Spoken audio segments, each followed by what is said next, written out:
This is Spoontastic Minis.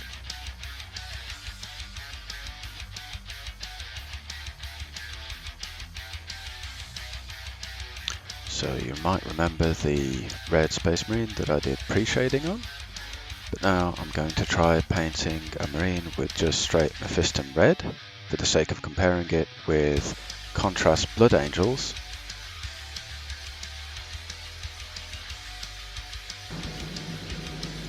Now the first thing you noticed there was they require different undercoats, so I'm not going to get into undercoating with black primer, but the one for contrast is suggested to be Wraithbone. It's either Wraithbone or Grey Seer. Because this is a warm colour, they suggest Wraithbone, which is a warm off-white. So I'm going to use it straight onto bare plastic, which is what they seem to be suggesting.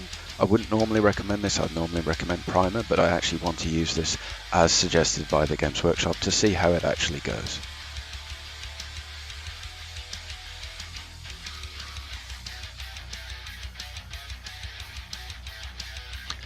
Now that that's dry, you can actually see that the coverage isn't particularly good from one coat, so we're having to do a second coat just to make sure that there's good coverage.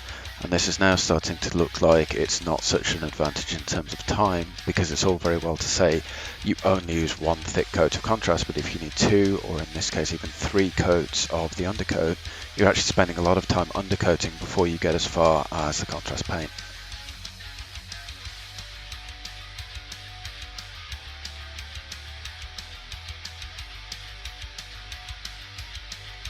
Now carrying on, we need to apply the same Wraithbone to the miniature itself.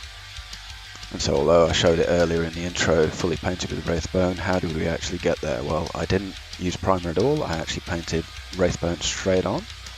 But I did have to do a few coats to get it to have a nice even coverage. And as you can see, this is now slightly watered down. I was hoping that would help it stick, but it's clearly receding away from the edges of everywhere I'm painting, so this might take a while.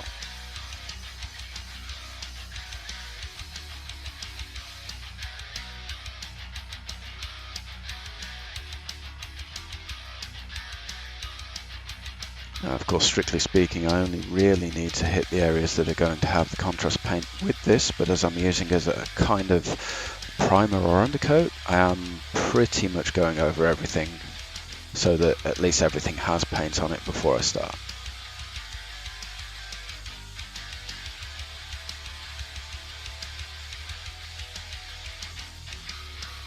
I know at this point there might be some who are looking at this thinking you're an idiot, you should use the Wraithbone spray paint. Well, spray paint isn't always a practical option. You know, it has a very specific working range, it smells, you may have a landlord, parents or what have you who aren't particularly happy about you using spray paint anywhere near the house.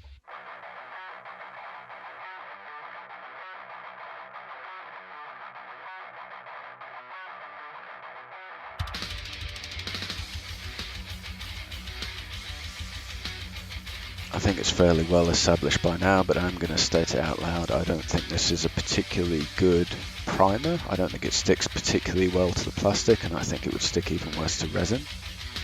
But I am trying to use this as suggested by the manufacturer, so I'm going to stick with it for now. I think if I were doing this for myself, I probably would have hit it with a light grey primer first, and then considerably fewer coats of Wraithbone on top of that.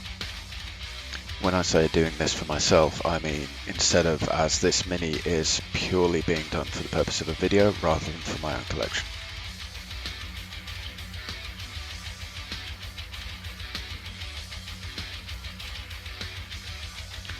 Now that gets us to one coat of Wraithbone, but as you can see, once it's dry, the coverage is absolutely terrible, and because contrast is transparent, that will show straight through, so you really need this coat to be really, really good. So I'm going to go over it again and put on more Wraithbone as a second coat so that it has a much more even coverage.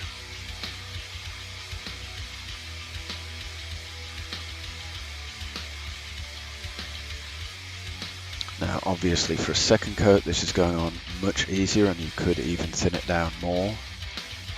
Just all you're really trying to do is make sure that it has an even coverage, whereas you were getting over the fact that it was struggling to stick to the plastic before this.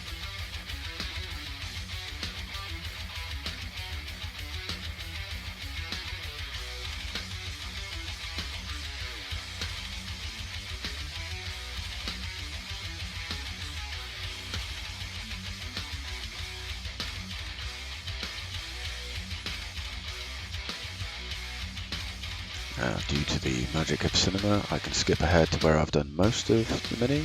Like before, I haven't quite done the helm or the backpack, so I can show you finishing those off. As you can see, the colour is becoming much more consistent, and my camera is regarding it as much brighter, so it is a little overexposed, but I'm hoping you can see that as I paint over it, it gets much more consistent and a much more even coverage, which will be much better for painting a transparent paint over it.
Now, I think this second coat will probably do for the Wraithbone. I know I did 3 on the base, but that was more to test how much it improved the coverage, and whilst it was a very slight improvement, it was only that, it was very slight. So once I've got the paint into all the nooks and crannies on this backpack and let it dry, I think then it will actually be time to paint some red contrast and see how that goes.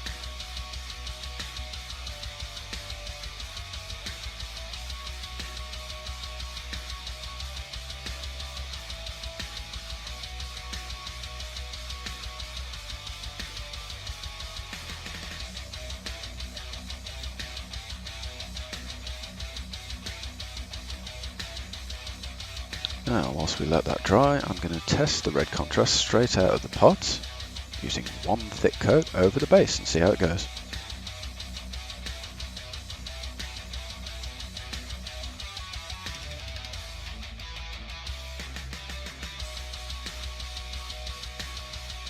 Well, that went on nicely. Let's try it on the Marine now that it's dry.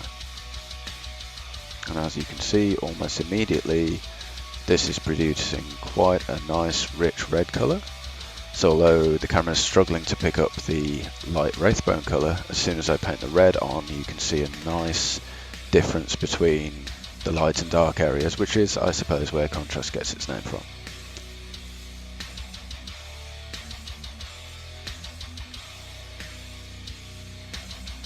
I am incidentally trying to paint this exactly as advertised, i.e. literally one thick coat. I'm not watering it down, I'm not putting it on the palette, I'm just taking it straight out of the pot and painting it straight on the Mini, which is how I expect most beginners would paint, and it seems to be the way that it's advertised by the Games Workshop anyway.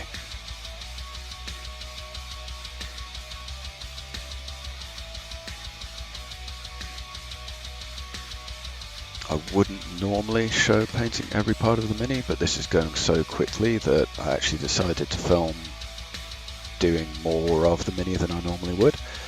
Normally it takes such a long time to do each part that I'd be like, okay, well, we can skip most of this until I get towards the end. But this is actually going so quickly, I thought it was a good idea to show a little bit more.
dare say I'm going over the edges a bit too much with this, but I am using a large brush and I intend to paint the other areas with conventional paints, which should be reasonably opaque, so I think I'll get away with this.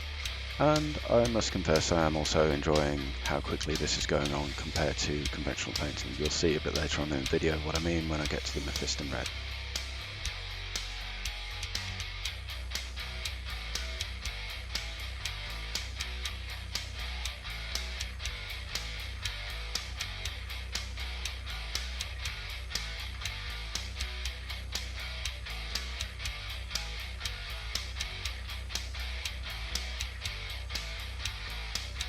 I did notice when I posted a short video of this that I received a little bit of criticism for, and I quote, not letting the contrast paint pool properly. Now I'm not entirely sure what they meant. I assume they either thin it or apply it differently to what I'm doing here, but I simply applied it like this in one thick coat because that's literally how it's advertised to go on. I don't actually see anything wrong with that. I can see what they meant. There were a couple of areas, like at the bottom of the shoulder pad, you can see I've painted, which pulled up a bit more than I wanted to, and I didn't particularly notice at the time, but I still don't see a lot wrong with the way I'm doing this, considering this is how it's advertised to be used.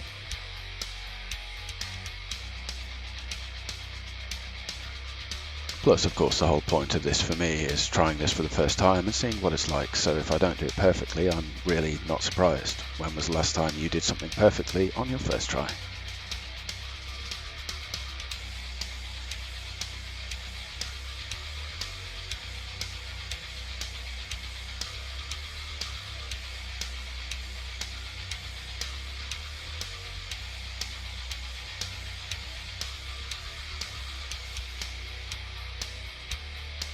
Now finally, to finish, we need to do the last arm, and as you can see towards the bottom it is slowly starting to dry out, but I did notice that was one of the peculiar things about contrast. It seems to take a tremendously long time to dry.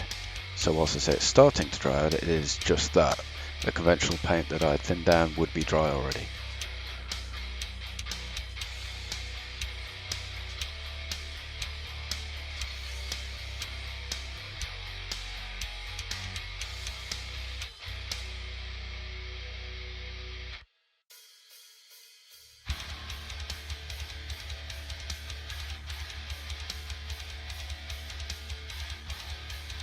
So now that the contrast is dry, let's try conventional paints for the sake of comparison. So here I've got a base with black primer on it, and I'm using Games Workshop Mephiston red base to compare it with the contrast. We're just doing one coat. This is fairly thick. Base coats generally are fairly thick. It is this is slightly watered down though. And then we'll paint one coat and then we'll do a second coat later, which should improve the coverage.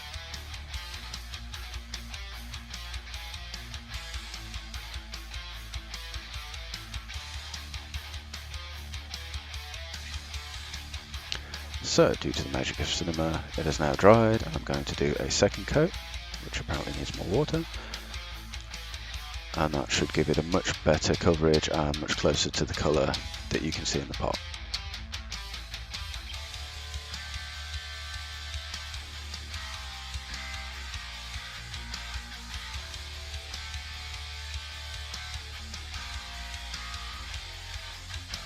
Now, just as we did with the contrast paint, I'm going to paint red onto this marine, but this marine has been painted with one coat of Vallejo black polyurethane primer, and so that's already a marked difference. It's taken a lot less primer to get to this stage, but then we're going to have to do 2 coats of the red in order for it to have proper coverage.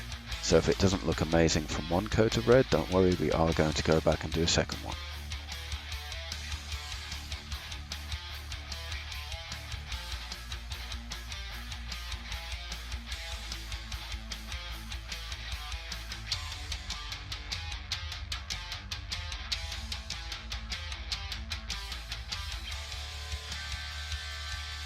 Now it's worth noting I am using the same large size 3 brush for this as I did with the contrast paint, but it is taking a bit longer to put on.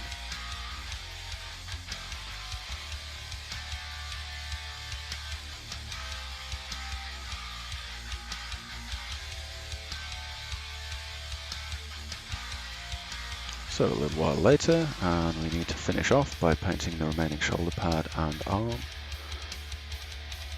Trying to do the same kind of order and finishing off with this arm just as I did with the contrast paint, simply to keep it consistent for the video. I think you can already see, certainly on the legs that are already painted, not only are they dry, but the coverage is kind of poor, and certainly the colour is much worse than the contrast at this point. However, it's also taken less time to get to this point, and we know that we'll do a second thin coat of paint, so it will get better.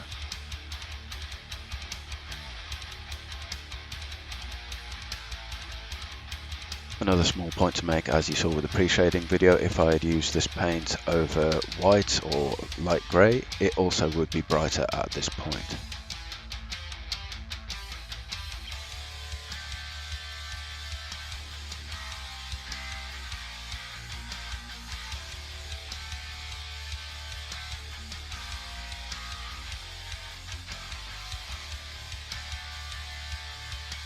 Right, now let's compare the two at this point. They've each had one coat of their respective paints. It's still, the contrast is still a little wet, but that's one coat of contrast versus one coat of Mephiston red. As you can see, the Mephiston's much darker and has much worse coverage. And so now we're going to do a second coat of Mephiston and then compare them afterwards to see how it compares.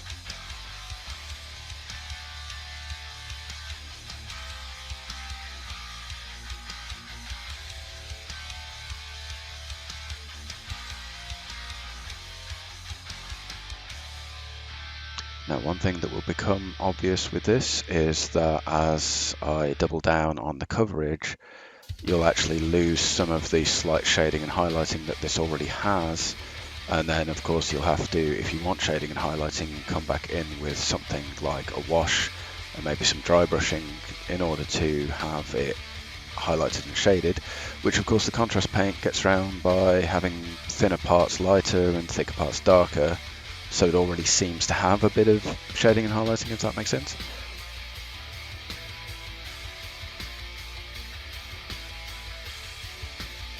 Just finishing off that second coat.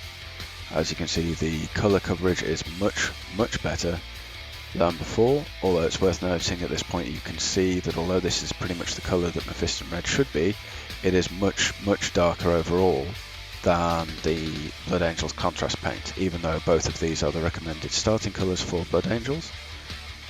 So this is worth noting that if you were just going to go for this paint and not do any highlighting or shading, it would be much darker for your Blood Angels than if you were using a lighter paint or even the Blood Angels contrast.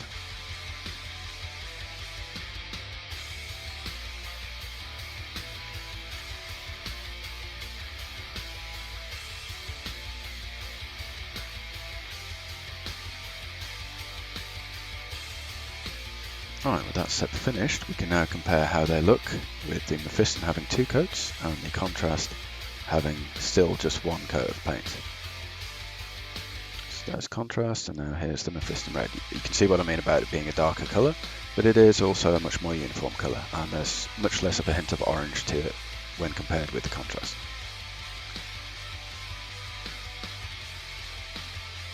Now, I did mention shading and highlighting before. It would be remiss of me not to mention the fact you could easily dry brush and wash this mini. So I've got Evil Sun Scarlet and Agrax Earthshade, and I'm going to use them to highlight and shade the Mephiston red and then see what that looks like when compared with the contrast. This might seem like many extra steps and much more work, but the reality of it is the contrast paint actually took nearly 4 hours to dry. And so I consider it reasonable that in that time you could have not only painted, but also used a bit of dry brushing or wash in that time.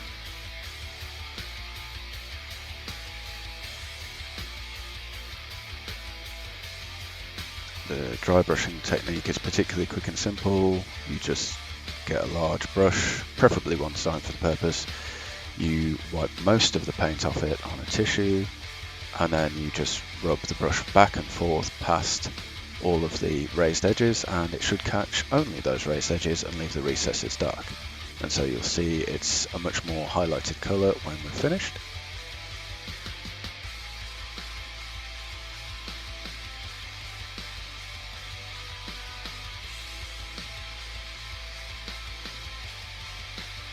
Now that having been done, we're going to move on to shading it with Agrag's Earthshade, which will give a light shake, and then we can pretty much use this straight out of the pot.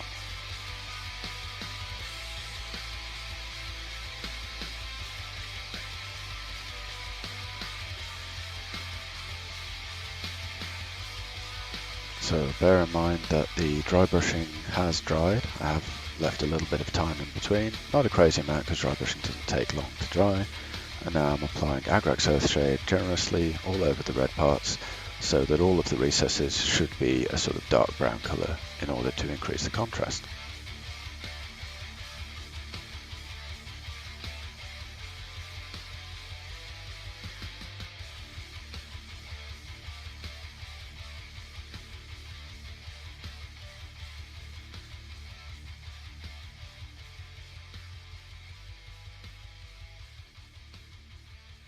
Now that the majority has been shaded, you can see what I mean. There's a lot more contrast. The recesses are all dark.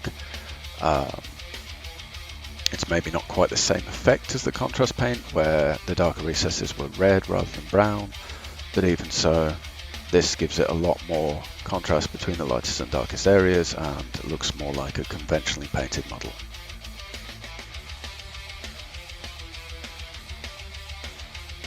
Right, so with them all dry, this is the contrast paint, completely dried out. This is how it looks. And then we're going to compare that with the Mephiston Red, with dry brushing with Evil Sun Scarlet, and shading with Agrag's Earthshade. As you can see, it's a very different look, but that's how they compare. And then also we have the pre-shaded marine that I did for a previous video.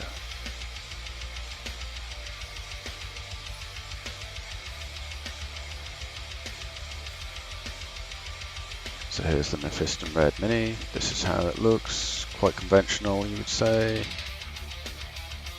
And then a closer look at the pre-shaded one, which was painted with Evil Sun Scarlet with lots of medium over a full pre-shade.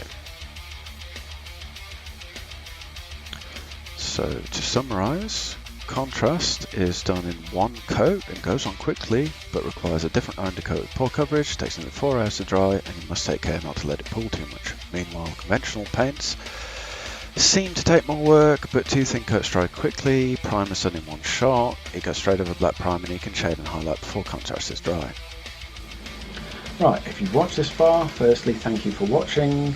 I very much appreciate it. If you did like the video, please hit like, hit subscribe, hit the little bell-shaped icon to let you know when the next video will be coming out. I hope it will be soon.